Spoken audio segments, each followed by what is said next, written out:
Stocks are mostly higher as I speak to you right now. The Dow is up 0.16%. The S&P is up just short of a third of 1%.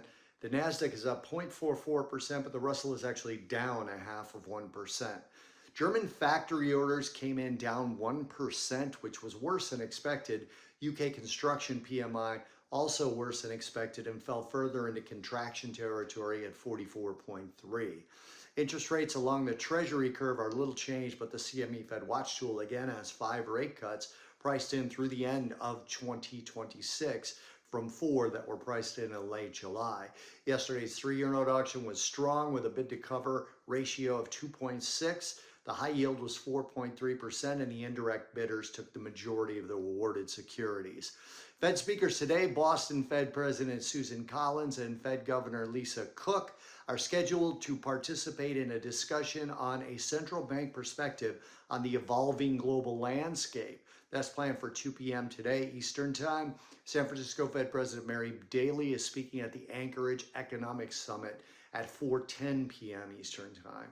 New U.S. reciprocal tariffs will take effect at 12:01 a.m. Eastern Time on Thursday under the executive order issued by President Trump. These tariffs apply country-specific rates ranging from 10% to 41% for imports to the U.S., with some countries facing the highest rates, Laos, Myanmar, Switzerland, and Syria being examples. The European Union faces a special rule where most EU goods will have their tariffs increased to a total of 15%, regardless of their previous lower rates. Canada now faces 35% tariffs following a breakdown in negotiations, while China and Mexico remain under separate arrangements with ongoing tariff talks, keeping the tariffs at a temporary rate. Now, looking ahead, we have $42 billion worth of 10-year notes being auctioned off this afternoon.